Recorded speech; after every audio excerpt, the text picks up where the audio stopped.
हाय students, या व्हिडिओमध्ये आपण बघणार आहोत पर्सेंटेज कशी काढायची असते. आपण बऱ्याचदा सगळीकडे हे ऐकतो की किती पर्सेंट पडले, मराठीमध्ये त्याला आपण टक्के म्हणतो, किती टक्के पडले. कोणीही पाहुणे वगैरे आले तर पहिला हा प्रश्न विचारतात की मागच्या वेळेस किती टक्के पडले.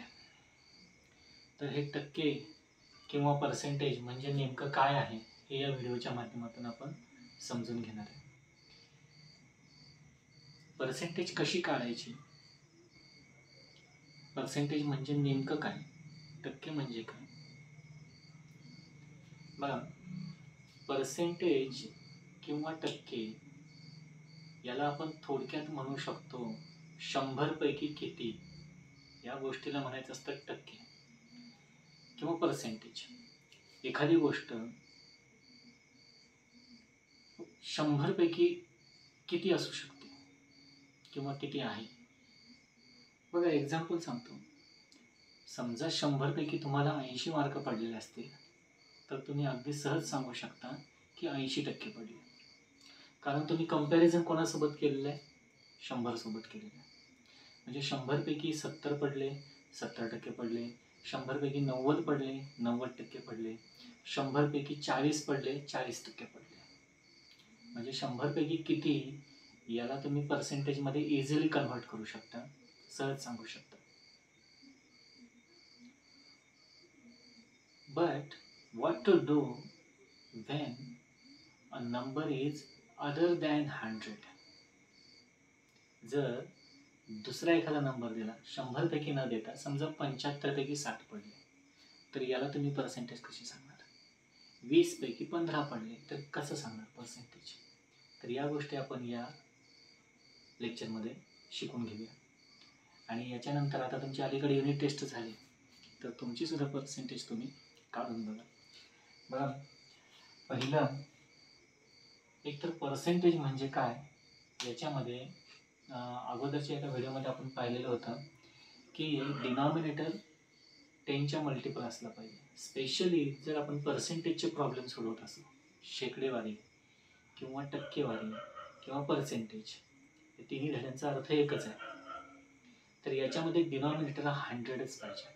माझं हे वाक्य लक्षात ठेवा की जर शेकडेवारी, टक्केवारी आणि पर्सेंटेज या तिन्हीपैकी कुठलाही चॅप्टर वाचत असाल, हे सगळे सेम नावाचे चॅप्टर आहेत, तर याच्यामध्ये एकच गोष्ट सगळ्यात महत्त्वाची, ती म्हणजे डिनॉमिनेटर 100 घ्यायचा किंवा आणायचा. डिनॉमिनेटर 100 पाहिजे. Denominator must be 100. मराठीमध्ये छेद, म्हणजे छेद 100 करून घ्यायचा असतो. नसेल तर करून घ्यायचा, दिलेला असेल तर ते शेकडेवारीचं उदाहरण आहे किंवा टक्केवारीचं उदाहरण आहे असं समजायचं. आता एक एक्झाम्पल घेऊया आपण. समजा मगाशी मी तुम्हाला सांगितलं की 100 पैकी 50 पडले, 100 पैकी 50 मार्क पडले म्हणजे 50% पडलेले आहेत. पण आता 100 पैकी न देता मी जर तुम्हाला असं म्हटलं की एका विद्यार्थ्याला 20 पैकी 12 गुण पडलेले आहेत. किती गुण पडले? 20 पैकी 12 गुण. तर 12 मार्क्स आउट ऑफ 20. जे आउट ऑफ 20 त्याला फक्त 12 मार्क पडले. तर अशा वेळेला पर्सेंटेज कशी काढायची? सो पर्सेंटेजचा फॉर्म्युला बघा. अशा वेळेला percentage is equals to total marks, हे डिनॉमिनेटरला घ्यायचे, टोटल मार्क्स डिनॉमिनेटरला घ्यायचे, वरती किती पडले ऑब्टेन मार्क्स, मार्क किती पडले म्हणजे obtain marks divided by total marks, आणि या सगळ्याला मल्टिप्लाय करायचं 100. तुम्हाला भेटेल पर्सेंटेज. हा त्याचा फॉर्म्युला. मग मला सांगा, या केसमध्ये त्या विद्यार्थ्याला किती पैकी किती मार्क पडलेले आहेत? किती पैकी किती मार्क पडले? 20 पैकी 12. 12 out of 20. So percentage is equals to बघा, obtain marks 12, total marks 20. So 12 divided by 20 आणि इंटू काय करायला सांगितलं तुम्हाला? 100. हा त्याचा फॉर्म्युला आहे. 12 डिवायडेड बाय 20 इंटू 100. ओके, इथंपर्यंत सगळेजण आलाय. आता याच्यानंतर हे मी सगळं खोडतोय आणि फक्त एवढंच लिहून घेतोय, 12 डिवायडेड बाय 20 इंटू 100. बघा काय याच्यामध्ये 12 डिवायडेड बाय 20 इंटू 100 हे आपल्याला करायचं आहे, ह्याची पर्सेंटेज काढायची. तर परत एकदा इथून लिहितो, percentage is equals to 12 divided by 20 into 100. हे मगाचंच फॉर्म्युला आहे, मगाच्या पद्धतीने लिहिलेलं आहे. नाव हे सॉल्व कसं करायचं, पर्सेंटेज इज इक्वल्स टू 21 जा 20 आणि 25 जा 100. 25 जा 100. सो इथं काय राहिलं, 12 इंटू 5. इथं काय शिल्लक राहिलं, फक्त 12 into 5. So 12 into 5 is 12 5 are 60. 12 5 are 60. आणि याचं सिम्बॉल द्यायचं, पर्सेंटेजचं सिम्बॉल आहे अशा पद्धतीने तुम्ही सगळीकडे हे पाहिलेलं असणार आहे. ठीक आहे. तर पर्सेंटेज अशी काढायची, याचा अर्थ त्या स्टुडंटला when student gets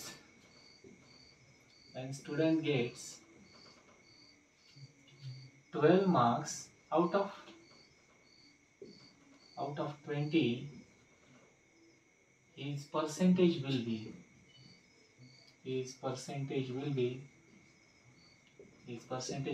आता किती काढले आपण, 60%. म्हणजे 60%, पर्सेंटचा सिम्बॉल नाही विसरायचा. म्हणजे 20 पैकी जर त्याला 12 मार्क पडलेले असतील तर त्याची पर्सेंटेज किती झाली, 60% मार्क पडले त्याला. आता इथे एक लक्षात घेण्यासारखी गोष्ट ते तुमच्या लक्षात आणून देतो. इथं मला सांगा, आपण 100 पैकी मार्क बघितले का? 100 पैकी मार्क बघितलेले? आपल्याला 100 पैकी मार्क दिले होते का? बिलकुल नाही. आपल्याला दिले 20 पैकी किती मार्क पडले, 20 पैकी किती मार्क पडले.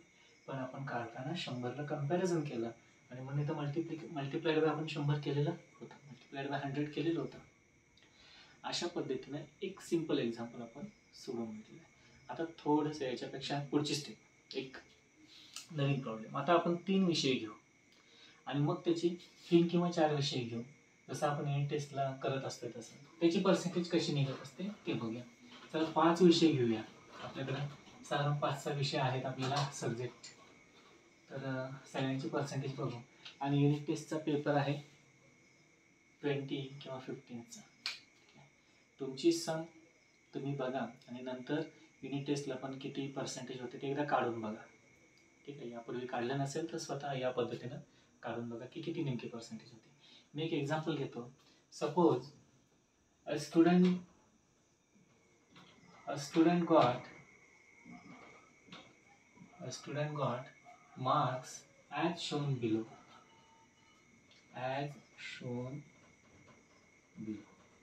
एका विद्यार्थ्याला पुढीलप्रमाणे मार्क पडले आहेत. मराठी, मॅथ्स, इंग्लिश, सायन्स, अजून कुठला विषय राहिला, हिंदी. याच्यामध्ये या स्टुडंटला किती मार्क पडले बघा. सगळे 20 पैकी मार्क पडले तर समजू.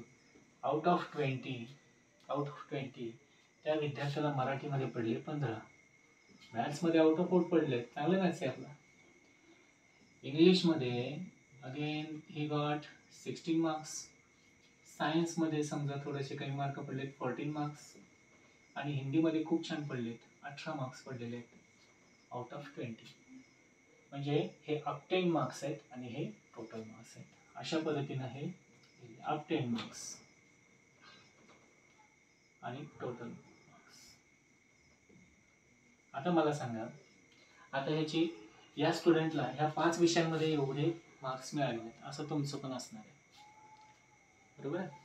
So how to get his percentage from this chart. So total exam marks, total एक्झामचे मार्क किती आहेत सांगा. सगळ्या पेपर्सचे मार्क किती आहेत, 20 + 20 + 20 + 20 + 20, म्हणजे 5 × 20, बरोबर आहे. There are 5 subjects included. That's why 1 2 3 4 5. So 20 × 5 total mark किती झाले. Maximum mark 20 + 20 + 20 + 20 plus 20. How much? 20 plus 20, 40, 40 plus 20, 60, 80, 100. Total किती मार्क्स झाले? 100. आता हे योगायोगानं 100च आलेलं आहे, त्यामुळे डायरेक्ट आपल्याला आन्सर भेटणार आहे. डायरेक्ट आन्सर भेटणार आहे. बघा काय झालं मग, सगळ्यांची मला आता टोटल ऑब्टेन मार्क्स सांगा बरं किती उरले. टोटल ऑब्टेन मार्क्स म्हणजे मार्क मिळाले किती त्या विद्यार्थ्याला. टोटल ऑब्टेन मार्क्स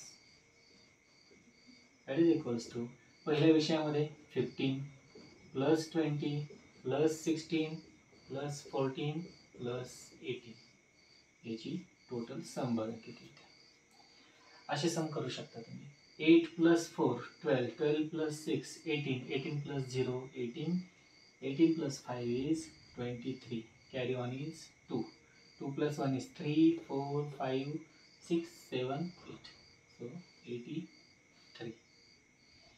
म्हणजे सगळ्या विषयांची सम किती आलेली आहे, सगळ्या विषयांचे मार्क मिळून 83 मार्क मिळालेले आहेत. मग मला सांगा out of 100 this student got 83 marks. Out of 100 this student got 83 marks. मग हे आउट ऑफ 100 डायरेक्टली आलेलं आहे, त्याच्यामुळे याची पर्सेंटेज किती झाली? Simple, it's a 83%. It's a 83%. अशा पद्धतीने तुम्ही प्रॉब्लेम्स सोडवू शकता. आता इथं डायरेक्टली 100 आलं म्हणून आपण डायरेक्ट 100 उत्तर लिहिलेलं आहे, बरोबर. हे 83% कसं आलं, मगाशी आपण एक फॉर्म्युला लिहिला होता, तो पहिल्यांदा समजून घेऊया, मग मी पुढचं सांगतो. बघा आता टोटल मार्क्स तुम्हाला लक्षात आले. टोटल मार्क्स किती भेटले? टोटल मार्क्स आहेत 100%. आपण काढतोय percentage is equals to total 100 marks होते आणि त्याला किती पडले? टोटल 83 पडले. आणि इंटू काय करतो आपण? 100 करत असतो, इंटू 100 करत असतो. सो 100 ला 100 हे कॅन्सल होतात, because this 100 is in numerator, this 100 is in denominator. हे कॅन्सल होतात आणि पर्सेंटेज किती होते? 83%. अशा पद्धतीने आपण मगाच्या ह्या प्रॉब्लेमची पर्सेंटेज काढलेली आहे. नाव हे इथपर्यंत सिंपल आहे. आता खरं जे लेक्चर आहे ते इथपर्यंत. एखादा नंबर एखाद्या दुसऱ्या नंबरच्या किती पर्सेंटेजमध्ये आहे ते आपल्याला काढायचं आहे. ठीक आहे. असले प्रॉब्लेम्स आपण थोडेसे आणखी नंतरच्या लेक्चर्समध्ये बघूया, पण आत्ता सध्या एक बेसिक प्रॉब्लेम आपण घेऊया अजून एक पर्सेंटेजचा. बघा एक उदाहरण, म्हणजे परीक्षेला कसले पडतात, परीक्षेला असले पडत नाही, बरोबर. बघा 1% म्हणजे काय, तर माझं हे लेक्चर आता इथून पुढचं तरी जास्त महत्त्वाचं लक्षात ठेवा. 1% या शब्दाचा अर्थ आहे 1 डिवायडेड बाय 100. 1% म्हणजे काय हे व्यवस्थित लक्षात घ्या. 1% means what? 1 divided by 100. 2% means 2 divided by 100. 24% means what? 24 divided by 100. आणि मगाशी मी तुम्हाला कन्वर्जन सांगितलेले होते अगोदरच्या एका व्हिडिओमध्ये की 1/100 म्हणजेच काय? 0.01. म्हणजे 2 घरं लेफ्ट साईडला पॉईंट सरकत असतो.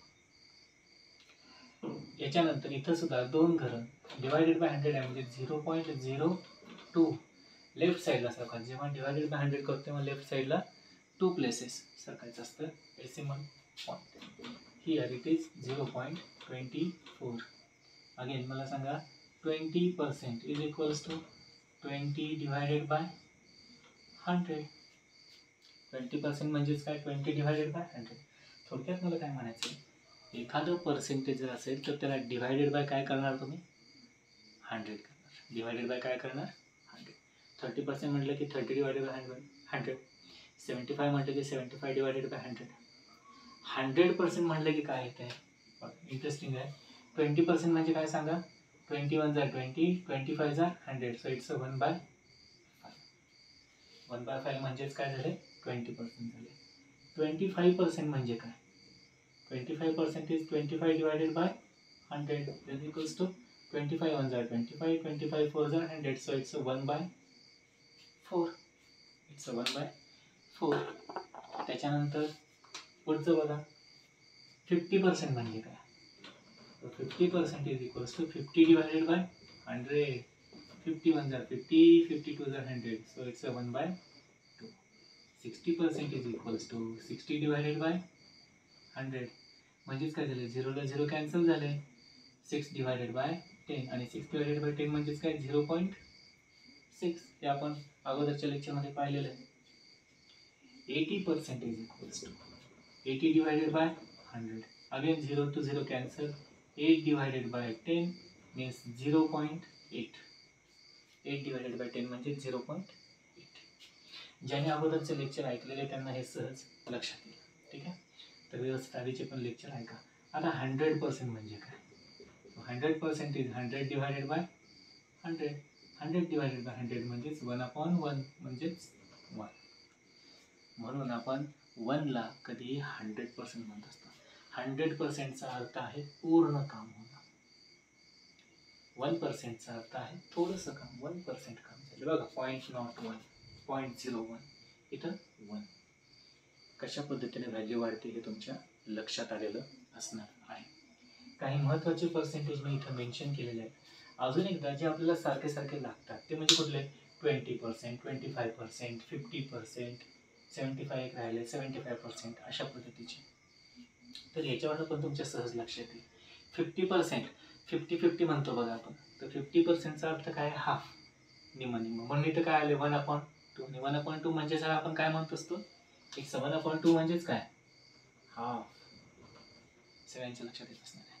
आपण जे प्रॅक्टिकल डे टू डे लाईफमध्ये बघत असतो तेच नंबर्स आपल्याला इथं बघायला भेटतात. म्हणजे या चॅप्टरमध्ये, या लेक्चरमध्ये आपण थोडक्यात हा विषय कव्हर केला की पर्सेंटेज म्हणजे नेमकं काय असतं आणि थोडंसं इंट्रोडक्शन पर्सेंटेजच्या बाबतीत. पण जे ॲक्च्युअल एक्झामला प्रॉब्लेम्स येणार आहेत ते मात्र आपण पुढच्या लेक्चरमध्ये कव्हर करणार आहोत. अगदी म्हणजे टू द सिलेबस जे पर्सेंटेजचे प्रॉब्लेम आहेत ते आपण पुढच्या लेक्चरमध्ये बघूया. ठीक आहे, म्हणजे मला ते स्पेशल त्याच पद्धतीचे प्रॉब्लेम्स वेगळे काढून मग तुम्हाला सांगता येते. त्याच्यापूर्वी तुम्ही आता हे या पद्धतीचं कन्व्हर्जन करून बघायचं आहे. थोडक्यात काय, एखाद्या नंबरची पर्सेंटेज दिली तर त्याला डिवायडेड बाय काय करणार तुम्ही, 100 करणार. आणि त्याचं डेसिमलमध्ये कन्व्हर्जन कसं करणार, 2 प्लेसेस लेफ्ट साईडला जाणार. 2 places to the left side. या पद्धतीने तुम्ही डेसिमलमध्ये करणार. तर इथं काही मी पर्सेंटेज देतो, त्याचं कन्व्हर्जन तुम्ही या पद्धतीनं करून दाखवायचं आहे. ओके, काही एक्झाम्पल देतो, तुम्ही ते ट्राय करा. आणि एकदम सोपं आहे, करून बघा.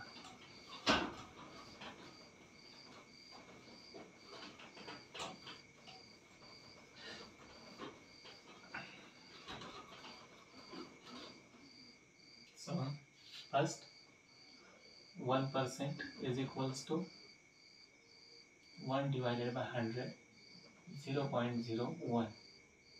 2% म्हणजेच 2 divided by 100. फक्त डिवायडेड बाय 100च येणार, जर दुसरं काही येणारच नाही, फक्त डिवायडेड बाय 100च येणार. कारण हा पर्सेंटेज चॅप्टर आहे, हे लक्षात ठेवा. त्याच्यानंतर 10% म्हणजे बघा 10 डिवायडेड बाय 100 म्हणजेच काय झाले 0.10. 20% म्हणजे काय, 20 डिवायडेड बाय 100. 20 डिवायडेड बाय 100 म्हणजे 21 जर 20, 25 जर 100, 1/5. आणि 1/5 किंवा 20 डिवायडेड बाय 100 म्हणजे याला आपण असं पण लिहू शकतो, 0.20 असं पण लिहू शकतो, डायरेक्टली इथून असं पण करू शकतो. ठीक आहे. So 25% means 25 divided by 100. याला आपण असं पण लिहू शकतो 0.25 किंवा मग अशी केलं तसं 25 1 जर 25, 25 4 जर 100, सो 1/4. सो 1/4 बघा इथं सगळं दिसतंय बघा. पर्सेंटेज आहे, डेसिमल आहे, फ्रॅक्शन आहे. तिन्ही गोष्टी इथे एकत्रितपणे तुम्हाला स्टडी करता येतील. 50% म्हणजे काय, so 50% means 50 divided by 100 that is equals to 0.50. That is equals to 51 जर 50, 52 जर 100, सो 1/2. आणि लास्ट एकदा फक्त 100% means 100 divided by 100 into 100 divided by 100 म्हणजेच 1. अशा पद्धतीने तुम्ही हे प्रॅक्टिस करा. ठीक आहे. बाकी जे एक्झामला प्रॉब्लेम पडतात ते आपण आणखीन पुढच्या लेक्चरमध्ये कव्हर करूया. सध्या आय होप तुम्हाला बऱ्यापैकी ही नवीन माहिती मिळाली असणार आहे. याचा स्टडी करा आणि याच्याशी संबंधित काही प्रॉब्लेम्स सोडवण्याचा प्रयत्न करा. ठीक आहे, तोपर्यंत हे प्रॉब्लेम्स रिवाईज करा जे आपण आत्ता सध्या सोडवलेले आहेत.